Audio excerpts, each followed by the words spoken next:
Podcast kali ini akan membahas tentang tata kota Medan yang belakangan ini menjadi viral dan banyak pembahasan soal utamanya adalah skema penggambaran tata letak lampu yang di pinggir jalan di beberapa ruas jalan yang disebut sebagai lampu pocong. Istilahnya lampu pocong lah untuk di kota Medan. Karena ini membahas tentang kota Medan dan kemudian di dalam skema penggambaran itu dan kemudian dalam pembangunan dan tata letak itu ternyata banyak masalah. Kemudian muncul lagi persoalan di balik ini, yaitu soal bagaimana DPRD mengkritik atau PDIP mengkritik wali kota tentang skema penggambaran tata letak lampu ini. Menjadi pertanyaan banyak publik, pertanyaan banyak orang. Kenapa DPRD mengkritik kebijakan yang sebenarnya sudah direncanakan jauh-jauh hari. Artinya orang melihat ada komunikasi politik yang tidak sehat di antara DPRD, junto ketua DPRD Hasim dengan wali kota Budi. Untuk itu kita akan membahas tentang bagaimana sebenarnya skema penggambaran tata letak lampu pocong itu. Bersama kami ada pengamat tata kota dan lingkungan Bapak Jaya Arjuna dari Universitas Sumatera Utara, dan bersama saya juga aktivis GAMKI yang saat ini menjadi caleg PSI. Terima kasih. Jerry Edi Manulang. Nah, oke. Untuk itu saya pertama dulu ke Pak Jaya. Pak Jaya, ini jadi banyak konten ini, jadi banyak viral nih berita-beritanya soal lampu pocong ini. Kemudian ini sebenarnya tidak akan terkuak ke permukaan kalau tidak muncul statement dari Ketua DPRD Hasim yang mengkritik Wali Kota Medan, Bobi Nasution, terkait program pemerintah Kota Medan tentang lampu ini yang katanya tidak sebagai program yang tidak tepat dan tidak terencana gitu. Kalau menurut amatan Bapak sebagai pengamat tata kota, persoalan lampu ini gimana nih Pak sebenarnya? Ya, saya juga heran kenapa muncul persoalan lampu. Hanya lampu yang boleh muncul. Lampu. Soalnya berdiri 2 tahun pas. Dan selama 2 tahun itu DPRD nggak pernah bicara apa-apa. Nggak pernah bicara apapun, nggak pernah bicara. Dan dari kebetulan saya pernah diwawancarai di satu media, salah satu anggota DPRD dari anggotanya Pak Hasim lah. Kami akan menyediakan apapun yang dimintakan oleh Bobi. Kami akan dukung semua oleh Bobi. Nah, saya sudah tahu kalau begitu dia harga mati ini, jangan boleh mengkritik apa-apa. Dan tiba-tiba muncul tentang kritiknya. Saya tidak, topiknya tidak, tapi kenapa Hasim berani berbicara tentang mengkritik? Kemudian kenapa ujungnya ada titip-titipan? Nah, ini baru kita bertanya. Akhirnya titipan pokok pikiran. Di DPR itu bukan cerita titipan pokok pikiran. Mereka itu wajib mengkritik, menyampaikan pokok pikiran, itu kewajiban mereka. Bukan melalui titipan. DPRD itu adalah lembaga resmi. Kontrol Pengawasan, perencanaan semua dia. Ngapain pakai titipan? Pertanyaannya, ngerti nggak sih bagaimana sebenarnya fungsi DPRD?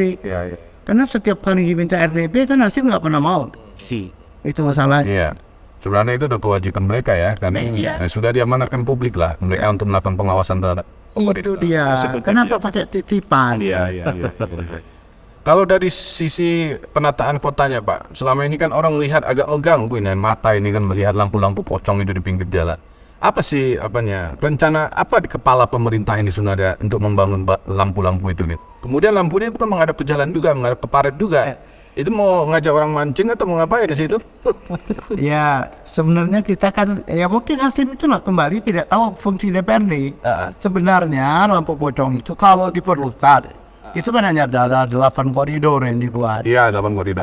Dan itu pada waktu dia research, dia turun ke bawah, dia akan tanya orang, apa yang kebutuhan klien, apa masukan dari klien, dan itu dibuatnya ke DPRD. Dan ini akan muncul segala macam di musrenbang, akhirnya muncullah jadi apa. Dan kenapa lampu pocong ini nggak pernah terdengar sebelum ini? Apakah DPRD itu hanya mengikuti suaranya dari Bobby, Iya. atau memang ada sesuatu yang membilangkan ini harus dibuat di Medan, sehingga itu karena kalau tidak ada sesuatu kan tidak akan mungkin ada titipan. Iya. Nah itu ya pertanyaan kita, dan itu pasti bukan dari masyarakat, karena kalau dari masyarakat kita menanyakan dari 8 jalur koridor tadi, ada nggak masyarakat yang menitipkan bahwasannya lampu di tempat kami itu kurang terang mengakibatkan macam-macam, seperti terjadinya kejahatan, artinya terjadi kecelakaan. Nah, ada nggak di antara 8 koridor tadi? Harusnya itu kan muncul di Musrembang ya. Enggak, dari reses dulu. Dari Reses. Reses dulu. Reses kemudian naik ke Musrembang. Iya, partai menaikkan. Ya. Nanti ada permintaan dari partai, ada permintaan dari OPD kan? Kayak gitu. Nah, sekarang, Artinya aspirasi masyarakat lah di situ ya. itu dia. Oke. Sekarang kenapa baru belakangan? Tapi yang saya lihat dan yang kita perhatikan itu lampu-lampu pocong itu malah ada di sepanjang akses jalan publik yang sebenarnya jalan-jalan protokol. Iya. Iya. Iya ya. Iya. Dan sudah banyak lampu terang di situ. Iya, sebenarnya tak perlu lagi lampu pocong itu di pinggir jalan itu, karena lampu di tengah jalan itu sebenarnya sudah ada yang di badan jalan itu ya. Ya mungkin dia takut cepat gelap, nanti takut orang.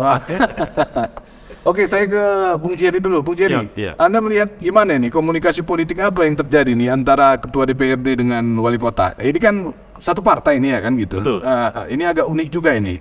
Kalau yang mengkritik dari partai lain ya kita bolehlah, memang itu secara politik ya memang saling kontrol dan kemudian ada fungsi tanda petik partai sebagai oposisi situ. Tapi ini sesama PDIP nih gitu. Iya. Bobi kader PDIP, Hasim kader PDIP. Mereka saling mengkritik lah ini kan, walaupun dalam konteks pemerintahan ya nggak boleh diabaikan bahwa ketua DPRD itu ya harus melakukan supervisi terhadap apapun kebijakan pemerintahan kota yang contoh pun walaupun itu kader PDIP sekali Pak. Oke, dari Bung Jerry gimana Bu? Baik, terima kasih Bang Valdes ya. Jadi saya sepakat ya sampaikan Pak Jaya tadi bahwa memang kenapa baru sekarang muncul pelaku ini gitu kan. Kalau saya melihat ya kenapa baru sekarang muncul juga fungsi legislatif itu, Iya. fungsi pengawasan gitu. Iya. Kan gitu. Kenapa selama ini diam terus ya? Diam terus gitu kan. Mungkin selama ini ya Hasib selaku ketua DPRD sudah menahan diri gitu kan. Gitu. Menahan diri atau menahan diri untuk ini karena Menahan diri untuk tidak mengkritik lah. menahan diri tidak mengkritik atau menahan diri sampai kepada titik menuju tahun politik baru keluar dari sarang enggak? Ya, saatnya mungkin manuver ya, supaya apa. Tapi saya lihat itu yang menarik tadi memang kan. Kenapa ini baru muncul sekarang? Gitu. Ya. Mungkin tidak tahan lagi, sudah klimaks lah kebencian gitu. Muncul lah itu. Jadi memang lampu pocong ini kan juga aneh gitu ya. Bisa aja titipan nggak diterima. Bisa titipan juga ya? Itu. Oke, dalam konteks kata titipan ini kan ada diksi titipan. Dari pengamatan Bung Jerry apa ini? Apa diksi titipan ini apa nih maksudnya nih? Nah, kembali kemarin Pak Bobi juga kan menyerang gitu ya. Ada titipan, DPRD sering nitip kan ya. Ya. Dibalas dengan Pak Hasim gitu ya. Ya memang fungsi kami menitipkan anggaran, menitipkan program.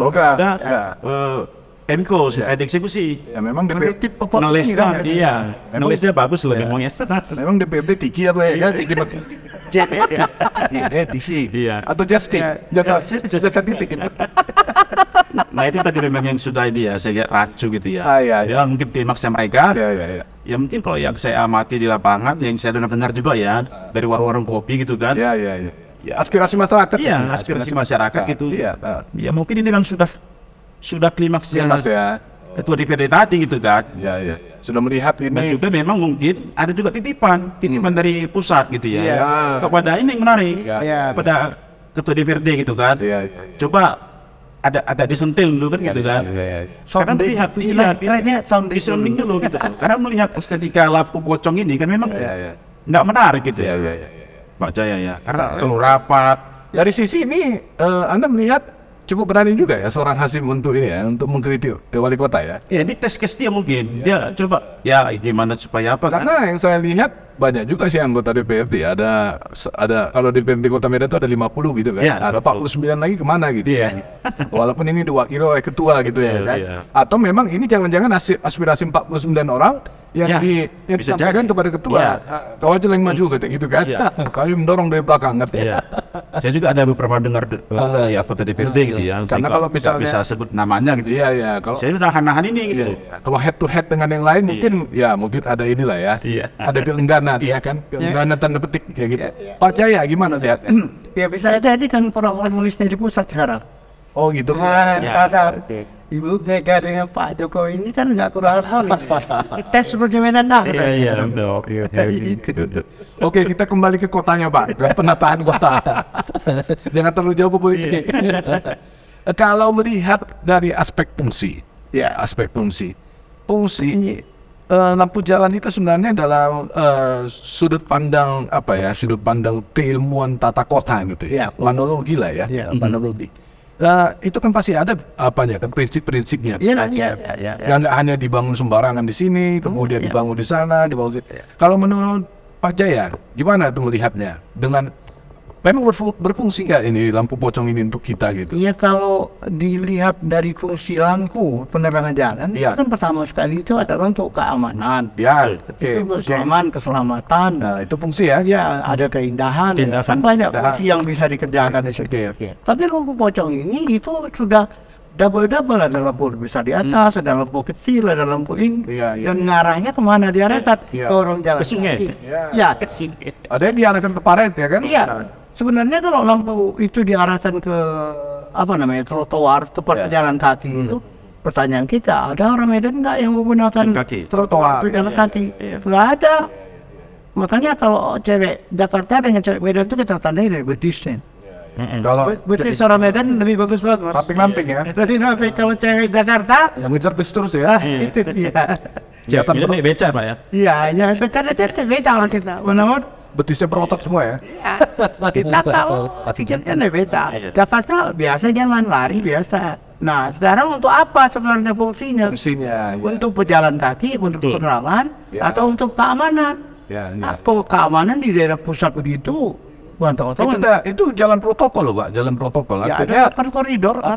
Jalan protokol, Sudirman, segala macam sampai ke Johor gitu. Ya sebenarnya lampu jalannya sudah ada juga. Sudah ada. Kenapa yang tidak pakai lampu? Ya sebenarnya prioritas ada nggak? Kita kan harus ada prioritas. Iya. Nah, prioritas untuk penerangan jalan di Medan itu yang mana? Daerah mana? Kenapa dipilih itu? Nah, sekarang kesalahannya apakah ide munculnya dari Bobby? Aku mau Medan itu cantik, aku mau model itu pasang lampu. Tapi kenapa lampu pocong? Iya. Kenapa nggak lampu yang zaman dulu di Kesawan ada cantik? Zaman Abdillah ya. Wali Abdillah ya. Kan lampunya kan cantik. Kenapa nggak? Sekalian aja sebagai aksesoris kota gitu ya. Itu dia. Nah, justru Bang Valdes, lampu jalan ini kan lampu pocong ini justru tidak sesuai dengan perda difabel kan. Kan banyak itu di jalan-jalan itu dia justru melanggar itu kan. Karena kamu difabel nggak bisa lewat lagi. Iya. Karena mengalami jalan ya. Jalan ya. Karena kadang-kadang dia jalan bisa terantuk. Terantuk ya. Tadi lihatnya nanti lampu itu jadi malah celaka sama dia ya. Iya. Saya lihat juga. Ya kita lihat lah waktu kemarin pas musim angin agak hujan itu ya, Desember ya kemarin angin agak kencang. Banyak berjatuhan juga lampu pocongnya. Pak Jaya melihat itu ya? Enggak, soalnya lampu itu macam mana orang itu menanam itu? Kok bisa jatuh lampu itu coba? Secara teknis itu kan memang belum siap. Ya. Sekarang secara teknis perencanaannya benar atau tidak? Ya. Itu kan harus diuji berapa dalamnya, berapa kekuatannya. Dari awal perencanaan dulu nih ya. Nah sekarang saya yang merencanakan.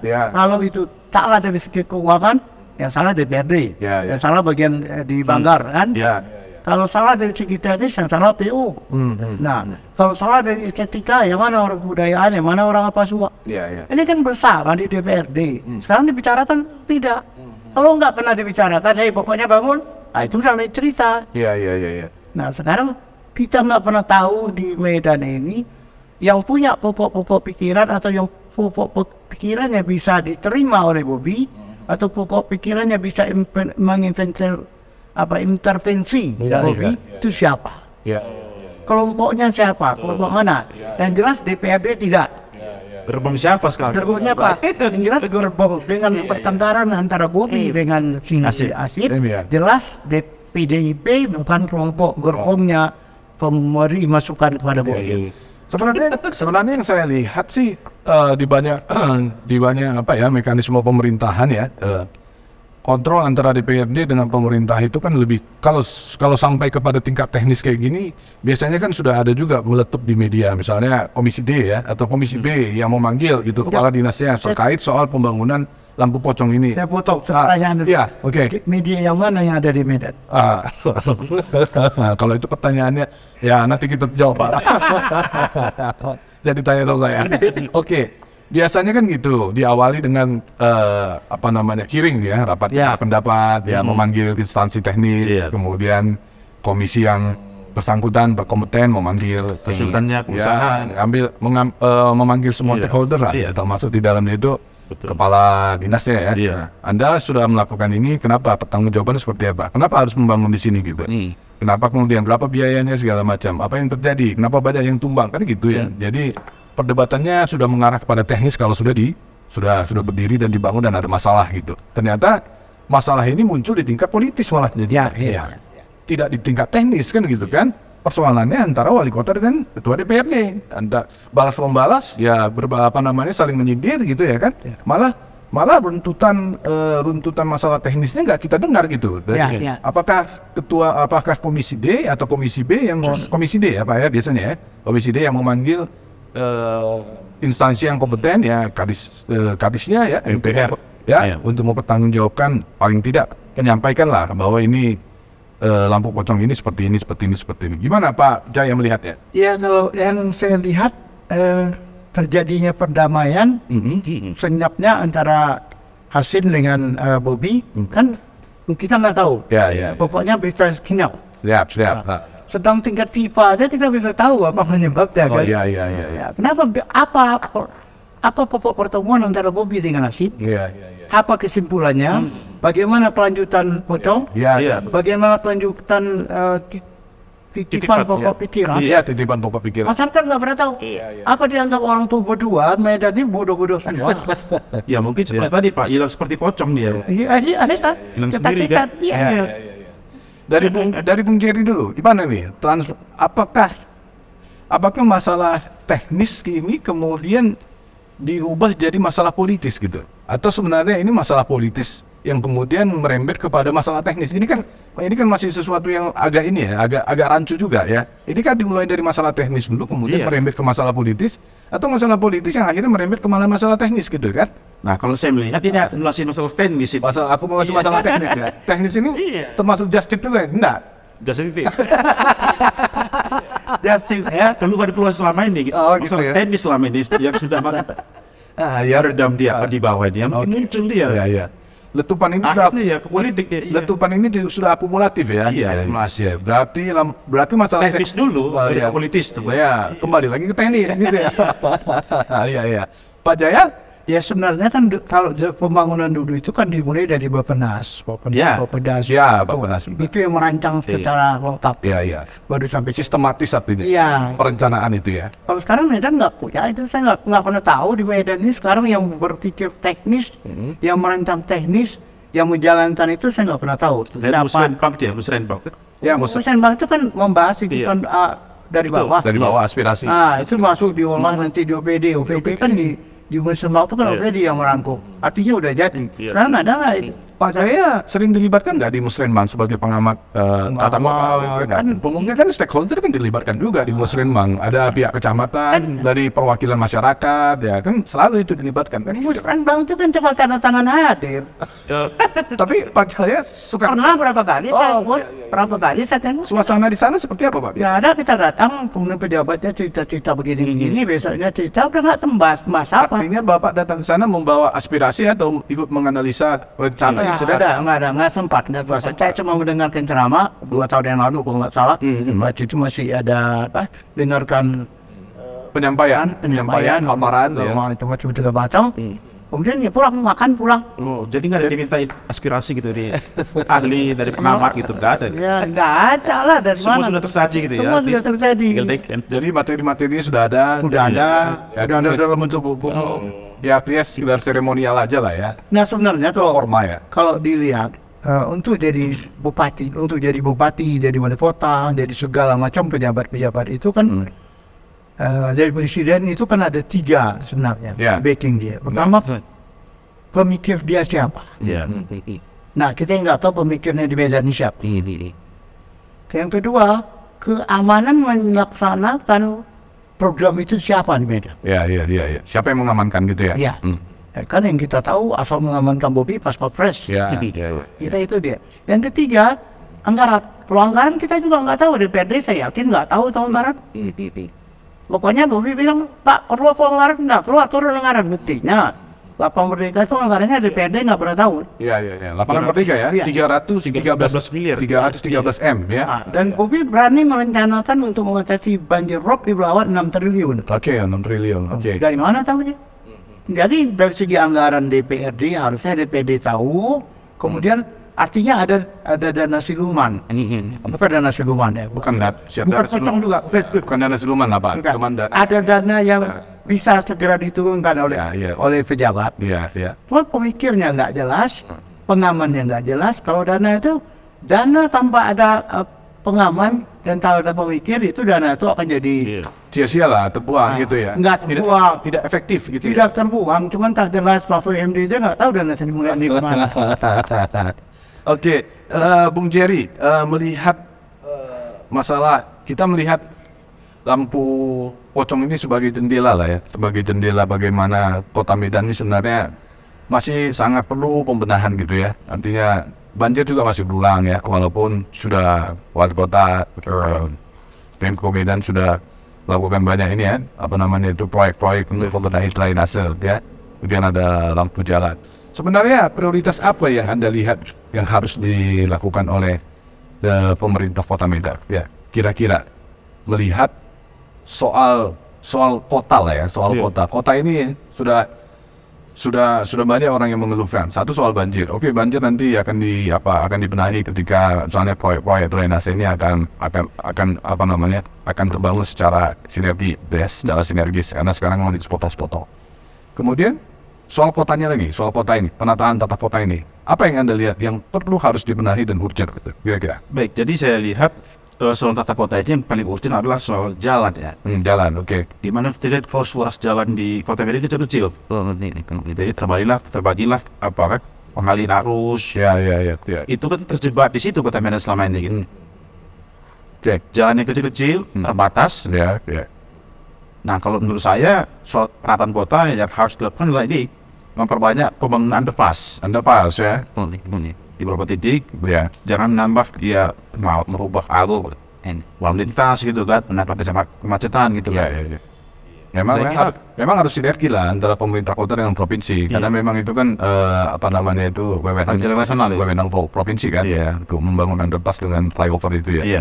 Artinya pemerintah kota harus responnya cepat lah. Ini kota kami ini udah macet ini, apa yang harus dilakukan gitu kan? Ya. Soal banjir ini Pak.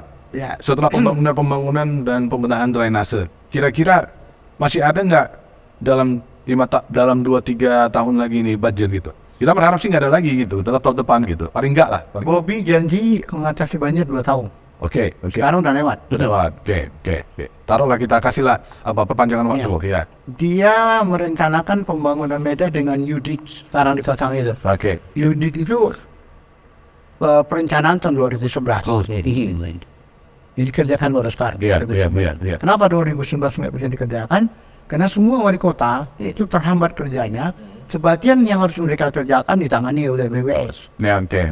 Itu yang BWS ya, Badan Wilayah Sungai. Oke. Jadi sebenarnya yang 2 tahun yang sudah berlalu itu sia-sia. Nggak ada yang mereka kerjakan. Pertanyaan saya yang paling sering dilakukan adalah apa penyebab banjir Medan? Banjir Medan itu penyebabnya adalah tersumbatnya drainase. Apa buktinya? Ada 1.500 titik banjir gara-gara drainase tersumbat. Bagaimana mengatasinya? Iya.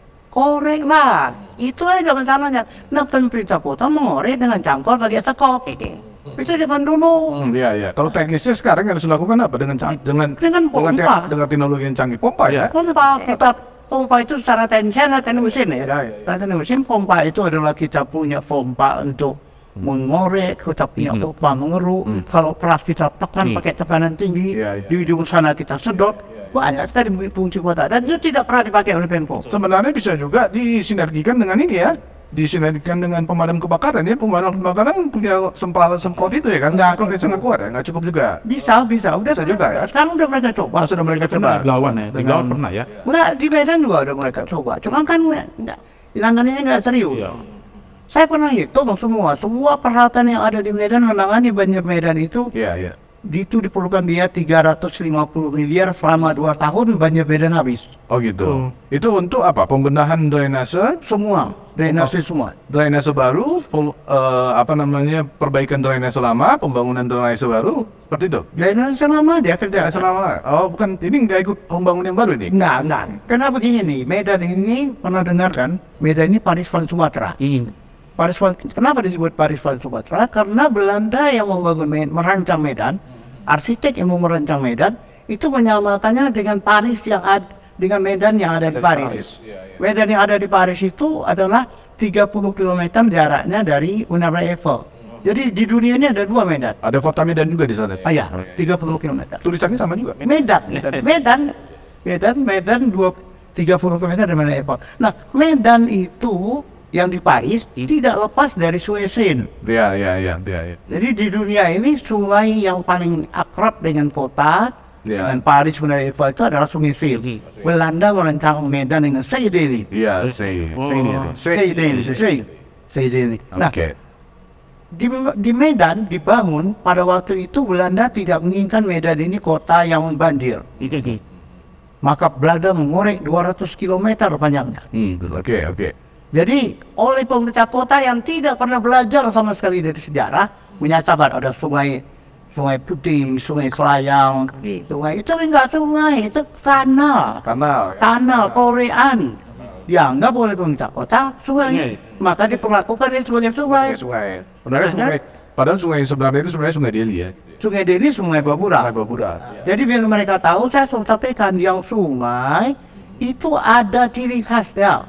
Sungai Deli di Pulau Petani sana itu ada mata air yang keluar. Iya, oke. Nah, mata air itulah menjadikan Sungai Deli. Sekarang yang Sungai Selayang, Sungai Badera, Sungai Putih itu ada nggak mata air? Kalau nggak ada mata air, jelas memang Belanda buat dari kanal. Ya. Belajarlah dari sejarah. Hanya sodetan aja, sodetan biar untuk mengalihkan air dari tempat Air hujan aja ada ciri cuma gitu. biar nggak tumpah ke jalan atau bertumpah ke ini ya. Iya, sekarang mereka punya orang sejarah nggak di Pemko itu? Mereka punya orang teknik nggak di tempat itu? Mereka punya orang ideologi nggak di Pemko? Nggak mungkin tidak. Punya lah. Nah, tapi kenapa otaknya nggak sampai ke sana berpikir? Ya. Nah, kita sorry ini agak keras sih, bukan otaknya lah.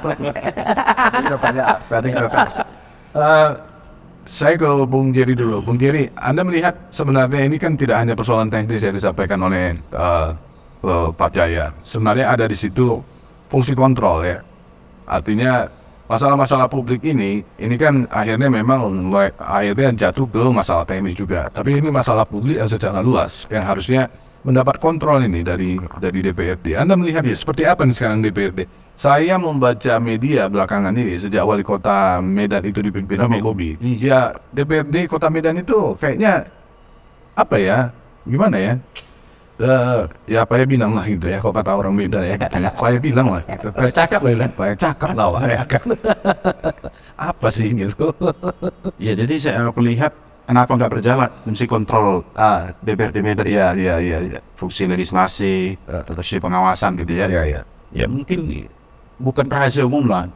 Mungkin mereka segan. Ini kan anak R1, menantu R1 ya kan. Ya gimana investasi di mana kan ya. Jadi mereka ya sampai hari ini adem-adem aja gitu ya. Terus sampai ke publik. Kepercayaan rakyat kepada mereka ketika dipilih tahun 2019. Seperti apa pertanggungjawaban mereka kan itu?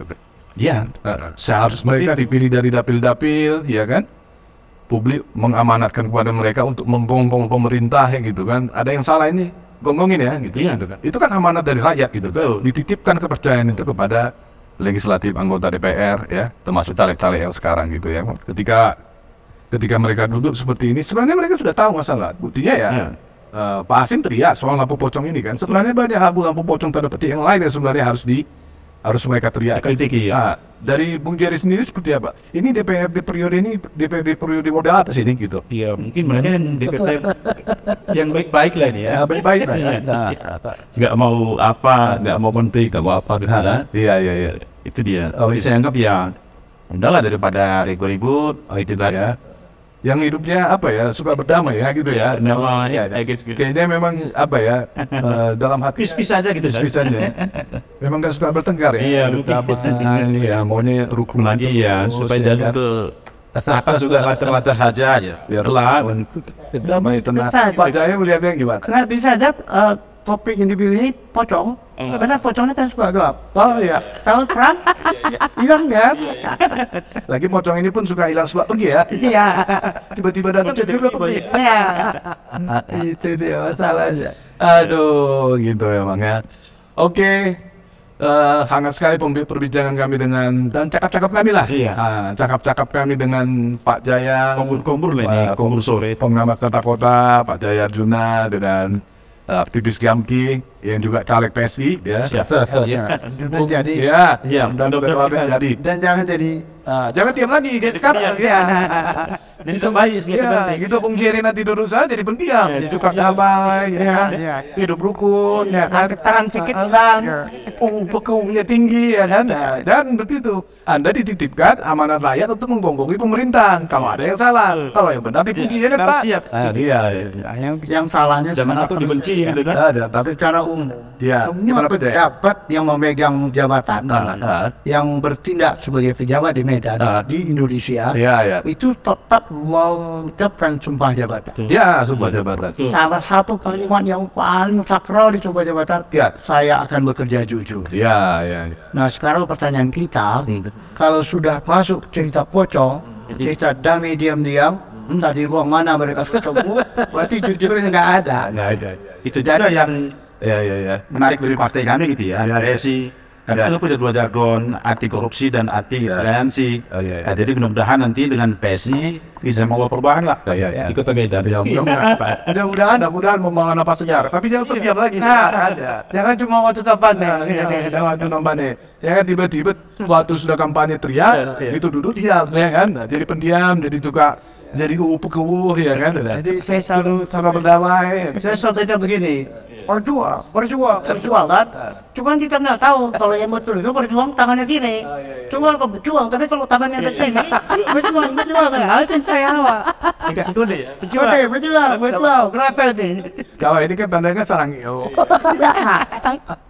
Oke, terima kasih. Dalam program cakap-cakap kali ini begitu hangat kami bersama Pak Jaya Arjuna, kemudian Bung Jerry Manulang. Ya, mudah-mudahan acara ini walaupun banyak ketawa-ketawanya tapi bermanfaat dan ada poinnya yang untuk bisa kita ambil, dan mudah-mudahan juga atas cakap-cakap ini poin-poin itu bisa menjadi bahan kritik dan masukan untuk pemerintah dan DPRD. Terima kasih, salam sehat. Sampai.